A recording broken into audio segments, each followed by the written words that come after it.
Section 106 does not mandate preservation, only the consideration of the effects an undertaking may have on historic resources. The decisions need to balance all considerations, including building and maintaining our infrastructure, and the environmental, historical, and social impacts. The National Historic Preservation Act does not prevent any activities, it only requires that all the impacts are taken into account when planning a project. MoDOT's Historic Preservation, or HP staff, work to identify potential conflicts and to help resolve them in the public interest. The HP staff ensures that no MoDOT job is denied federal funds or permits due to lack of compliance with historic preservation regulations. MoDOT makes every effort to comply with federal and state historic preservation legislation and regulations and address citizen concerns while being a good steward of Missouri's historic and prehistoric resources. With proper planning, the Section 106 process is easy to follow and does not involve great expense.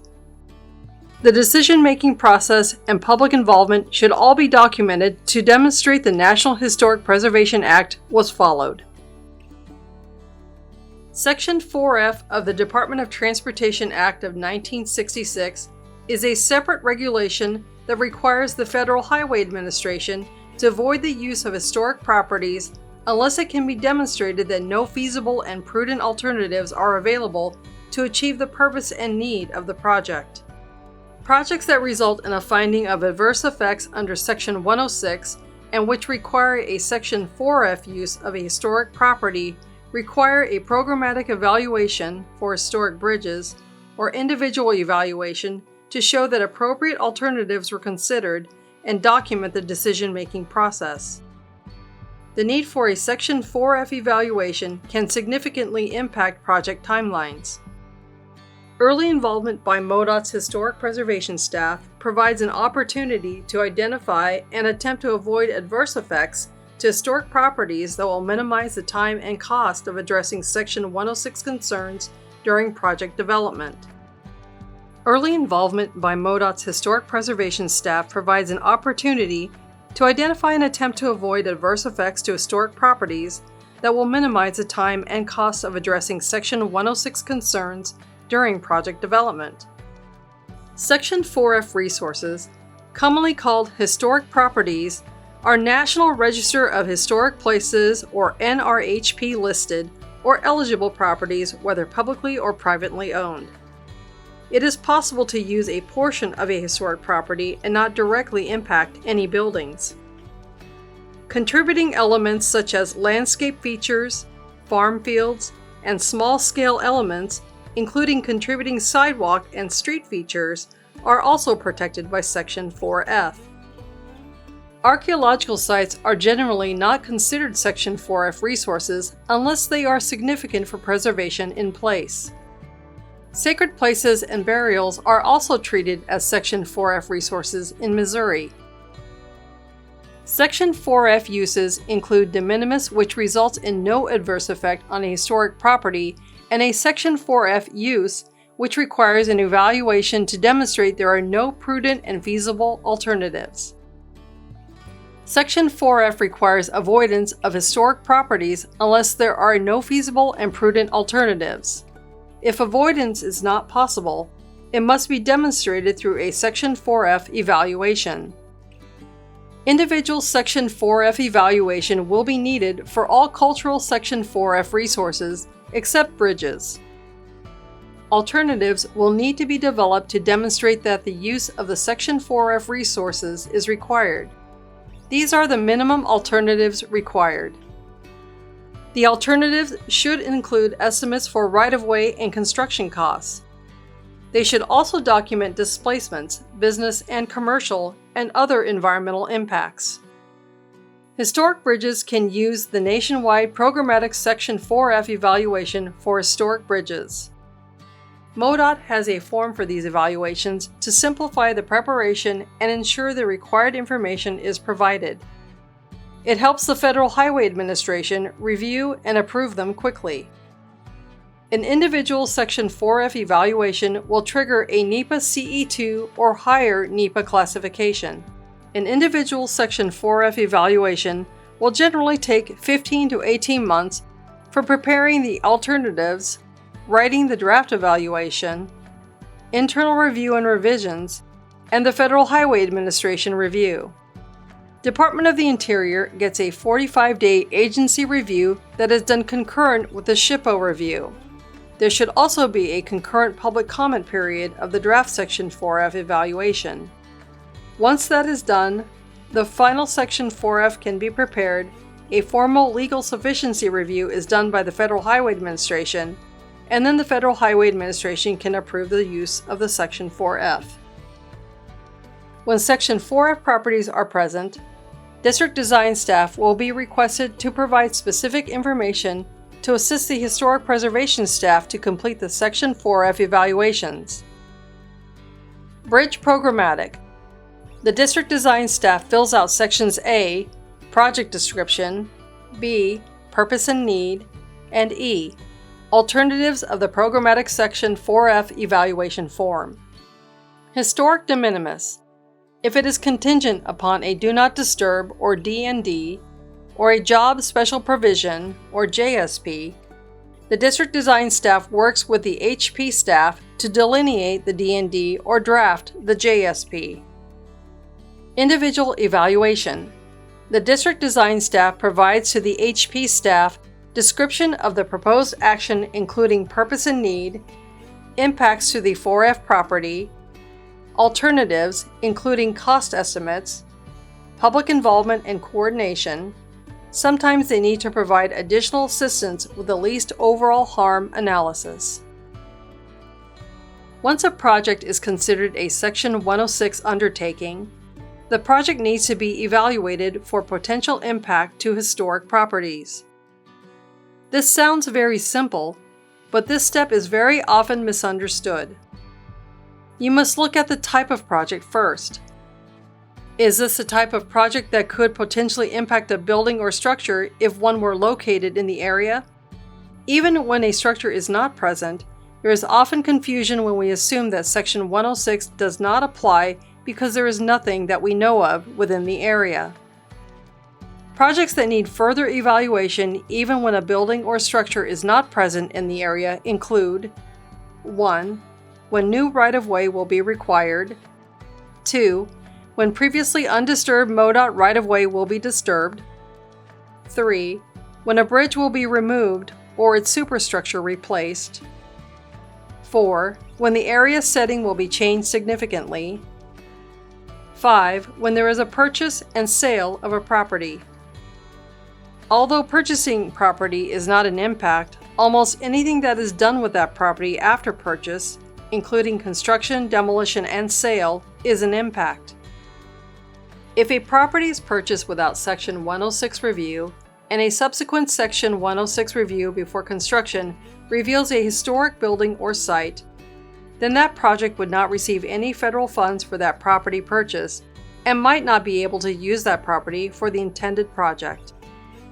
Federal regulations consider the sale of property to be in effect. For example, selling excess right-of-way to a developer to build a gas station could be an adverse effect if that property contains an archaeological site. You must anticipate to a certain extent what the use of the property will be. Projects that are unlikely to have an effect on historic properties are covered under a programmatic agreement for minor highway projects. This means the projects are reported to the SHPO annually, but are not given further Section 106 consideration unless circumstances change so that they no longer qualify as a minor project. Examples of minor projects include 1. Resurfacing, 2. Striping, 3. Guardrails, 4. Signage, 5. Bridge deck repairs, and 6. Intelligent Transportation System, or ITS, improvements. During the location and conceptual stage, the Historic Preservation staff should be consulted to determine if the project is a Section 106 undertaking, and if so, initiate the Section 106 process. The Section 106 process can be completed at this stage for certain projects that are considered minor highway projects as per executed agreement documents.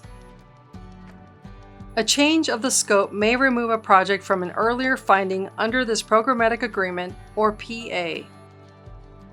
During the preliminary plan stage, the historical preservation staff should establish the area of potential effects or APE, identify historic properties, assess the project's effects upon them, resolve any adverse effects, and obtained SHPO's concurrence with MoDOT's finding. To begin the Section 106 process, the Historic Preservation section needs a footprint to survey, which is the maximum area consisting of a new and existing right-of-way and temporary or permanent easements, and landowner permission. The maximum footprint should be large enough to allow for adjustments during the design process and should include any known or planned off-site activity locations, for example, borrow sites, staging areas, haul roads, burn pits, and spoil sites, etc. After the district has initiated landowner contact, historic preservation staff can make follow-up calls if a property owner has specific questions, requests, or concerns. By the right-of-way plan stage, historic preservation staff should have completed the standard Section 106 process, the preferred method, or notified the Federal Highway Administration and SHPO that a phased Section 106 process is being used. The phased Section 106 process is used when access to enough property is restricted to prevent a standard investigation to complete the Section 106 process before the right-of-way stage of project development. This allows the release of federal funds for the purchase of properties with MoDOT making a commitment to complete the Section 106 process, which might lead to selling previously acquired property and the purchase of additional property in order to avoid an adverse effect to a historic property determined later in the project development process. An acquisition authority, or ADATE, for property acquisition can be approved upon SHPO accepting the initial phase Section 106 submittal or by SHPO not responding within 15 days of their having received the submittal and the NEPA documentation is completed. By the completion of the final design stage, the phased Section 106 process should be completed if being used, and any required agreement document has been executed. Stipulations in the agreement document that need to be finished before construction need to be completed by the PS&E date. Some jobs may require a Job Special Provision, or JSP, to be included within the construction contract to guarantee that any commitments made within the Section 106 agreement document or NEPA documentation are followed. The JSPs will help ensure that cultural resources are protected from collateral damage that may occur during construction. An example of JSP commitments can include construction monitoring or avoidance of certain areas within the job boundaries.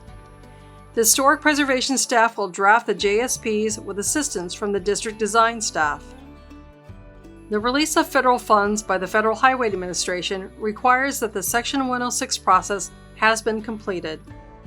For example, the presence of historic properties and project effects upon any historic property has been completed and SHPO has concurred with the findings.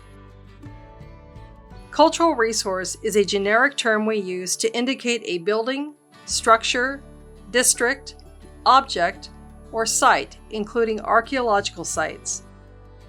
In essence, a cultural resource is anything man-made, modified, or considered culturally significant by a group. In MoDOT, we generally deal with three types of resources. 1. Archaeological sites. 2. Architectural resources. And 3. Bridges. Although bridges are a type of architectural resource, bridges are a key transportation resource, and so we treat them as a separate group. The term cultural resources also includes historic landscapes, traditional cultural spaces, and Native American sacred sites. Again, cultural resources are all of these things. Historic properties are those that are eligible for the National Register of Historic Places. The most effective way to avoid or minimize harm to historic properties while meeting the identified needs of the project is initiating the Section 106 process early. Early involvement is a time when the range of alternatives is greatest. It also allows time to address any identified issues or controversy without jeopardizing the project's timeline. Even projects without adverse effects can take 3 months, and projects with adverse effects can take 18 months. This flowchart, provided by the Advisory Council on Historic Preservation, summarizes the process. To quickly summarize, the 4 steps in the Section 106 review process are: 1. Initiate the process by determining if Section 106 applies. 2. Identify historic properties by determining the project's area of effect, identifying historic properties, and evaluating historic significance. 3. Assess adverse effects by identifying if the project will have an adverse effect on historic properties. And 4. Resolve adverse effects by avoidance, minimization, and/or mitigation of any adverse effect on historic properties. As shown in red under each step, consultation and public involvement are key throughout each step of the process. For particularly large or complex projects, Section 106 provides the option of developing alternative procedures to achieve compliance. A programmatic agreement, negotiated through consultation at the outset of such a project, can outline the steps to be taken as a project develops. This allows the project to fulfill the requirements for historic property identification, effects assessment, and resolution of adverse effects to achieve Section 106 compliance. The Section 106 process is initiated through the RES for MoDOT projects. Early involvement by MoDOT's historic preservation staff provides an opportunity to identify and attempt to avoid adverse effects to historic properties that will minimize the time and cost of addressing Section 106 concerns during project development. The submission by the Historic Preservation section to the SHPO for project clearance minimally requires the project footprint on a topographic map. Most submissions also require a set of the project plans provided electronically for our graphic support staff to annotate with the result of our investigation. Photographs of a project area or specific resources, most often buildings or bridges, also may be requested from the district. After reviewing the information in the RES, MoDOT Historic Preservation staff will provide the district with the guidance needed to navigate the next 3 steps in the Section 106 process: identifying historic properties, assessing effects, and if needed, resolving adverse effects. A cultural resource survey identifies the cultural resources that may be present within the project area. The cultural resource survey must be completed by a qualified cultural resources consultant. If necessary, MoDOT Historic Preservation staff and the Federal Highway Administration will initiate tribal consultation. The Cultural Resources Survey is submitted to the SHPO for review and comment. MoDOT Historic Preservation staff must review the survey and provide approval prior to submittal to the SHPO.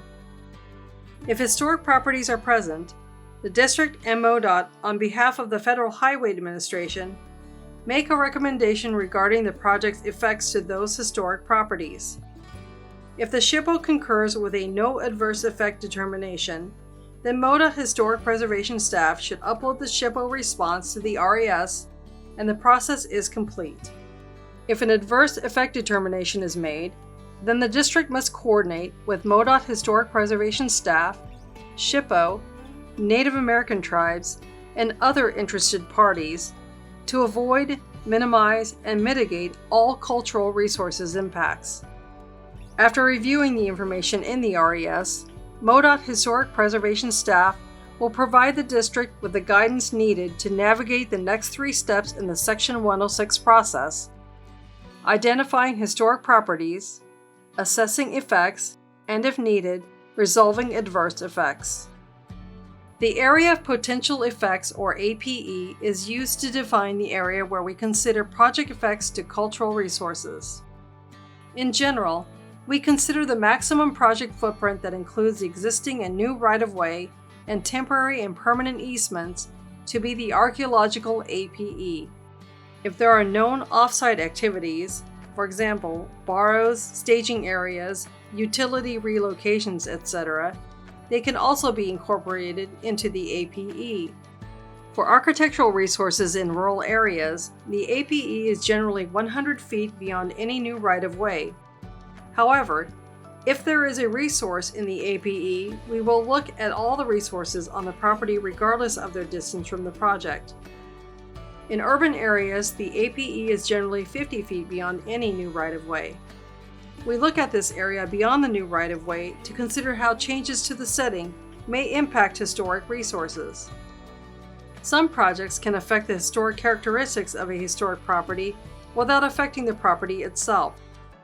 Introducing a new road corridor through an area will not only affect those resources directly impacted, but also those resources adjacent to the new corridor that could have changes in view, access, noise, and pollution that would harm the features that make the resource eligible for the listing on the National Register.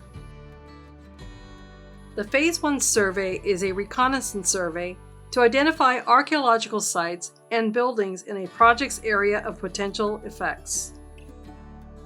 Systematic shovel test pit sampling is employed to locate archaeological sites. If potentially significant archaeological sites are identified in the survey, a Phase 2 site testing is generally recommended. A Phase 1 archaeological survey requires a map indicating the maximum footprint of the project, including right-of-way and easements, and landowner permission to access his or her property within this maximum footprint. Phase 1 surveys are also used to initially evaluate them for National Register eligibility. Phase 1 investigations require a review of previous investigations in the project vicinity prior to fieldwork. Fieldwork typically consists of systematic inspection of the APE in search of historic or prehistoric artifacts. A pedestrian survey is one inspection method that consists of searching ground surface when ground visibility is good, for example in agricultural fields. Another method, if you cannot see the ground surface, for example wooded or grassy areas, is the excavation of shovel probes and screening of soil from the probes. If archaeological sites are found, closer inspection of the site is required to determine its extent and to provide a larger sample of artifacts from the site. If the National Register eligibility of an archaeological site cannot be determined as a result of the Phase 1 investigation, additional sampling of the site may be done as part of a Phase 2 excavation. A Phase 2 investigation can increase review time periods. Although no Phase 2 work would be required if the project can be designed to avoid a site that has been recommended for such an investigation. The purpose of Phase 2 testing is to collect sufficient archaeological data to determine historical and cultural significance of an archaeological materials located during Phase 1 survey.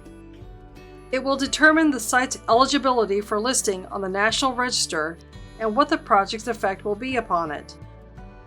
Phase 2 evaluations typically involve a larger excavation of the site area to provide a larger sample of archaeological deposits and determine their integrity. Good integrity may be represented by artifacts or features found in relatively undisturbed contexts, for example, beneath the plow layer of an agricultural field. Artifacts recovered from both Phase 1 and Phase 2 investigations will need to be cleaned and analyzed by archaeologists. The fieldwork for an architectural survey is usually completed before or during the archaeological survey. Architectural resources are photographed and documented. It can be useful to have permission for this survey as well, especially in rural areas where farmsteads might need to be surveyed. After the field survey is done, research into the history of the property, including property ownership, agricultural production for farms, and types of businesses for commercial properties, will be done.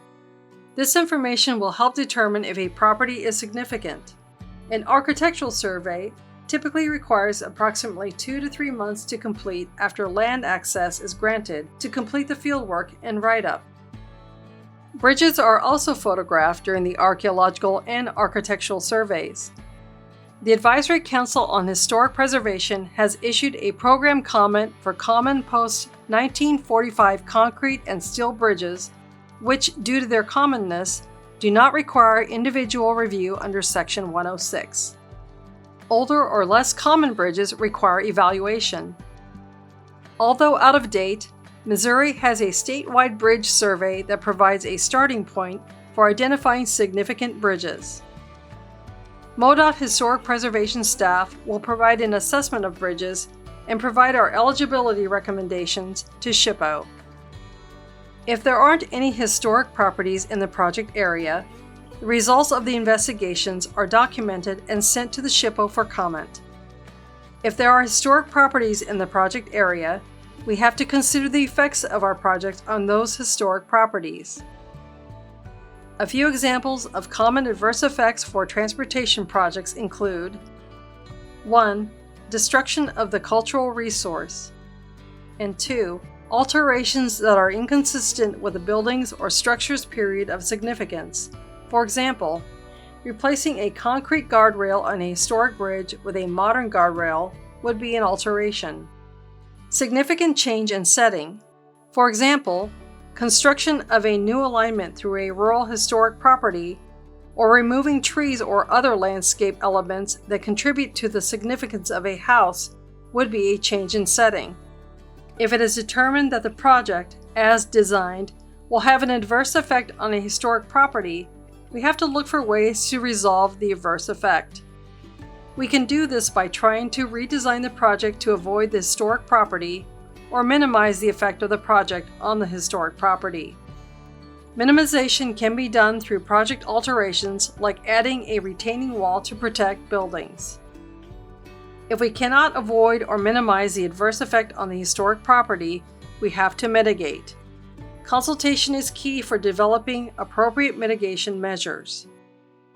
From the time a property is acquired, the cultural resource process usually takes 6 to 9 months to conduct mitigation fieldwork, prepare documentation, and get SHPO to review and approve the photo documentation before the building or bridge can be demolished. A timeline for completion is often included in the MOA. When documenting architecture, it is important that the property is purchased intact. The former owner must understand that he or she cannot conduct architectural salvage on the property. If the owner wants to conduct salvage, then the building must be documented before the architectural elements are removed. Most historic bridges on these MoDOT projects should be marketed for a minimum of 6 months, with an end date at least 6 months prior to the letting. The marketing should start 12 months prior to letting. For major bridges and nationally significant historic bridges, the advertisement should start at least 18 months prior to letting. When the project's footprint has been established and the district has received landowner permission, the field investigations can begin. The endpoint is when MoDOT is going to request the release of federal funds. The Federal Highway Administration requires Section 106 and NEPA to be completed to release the federal funds. This is usually the PS&E date unless federal funds are being used to purchase property, then it's the A date. To guarantee that there is no potential for a project to be pulled from the letting schedule, the Section 106 and NEPA processes needs to start 18 months before the A date. For a design-build project, if a historic property is identified in the area of potential effects and an effect determination can't be made due to lack of a design or a commitment can't be made to avoid the historic property, an executed programmatic agreement will be required to advance the Section 106 process and to complete the NEPA evaluation.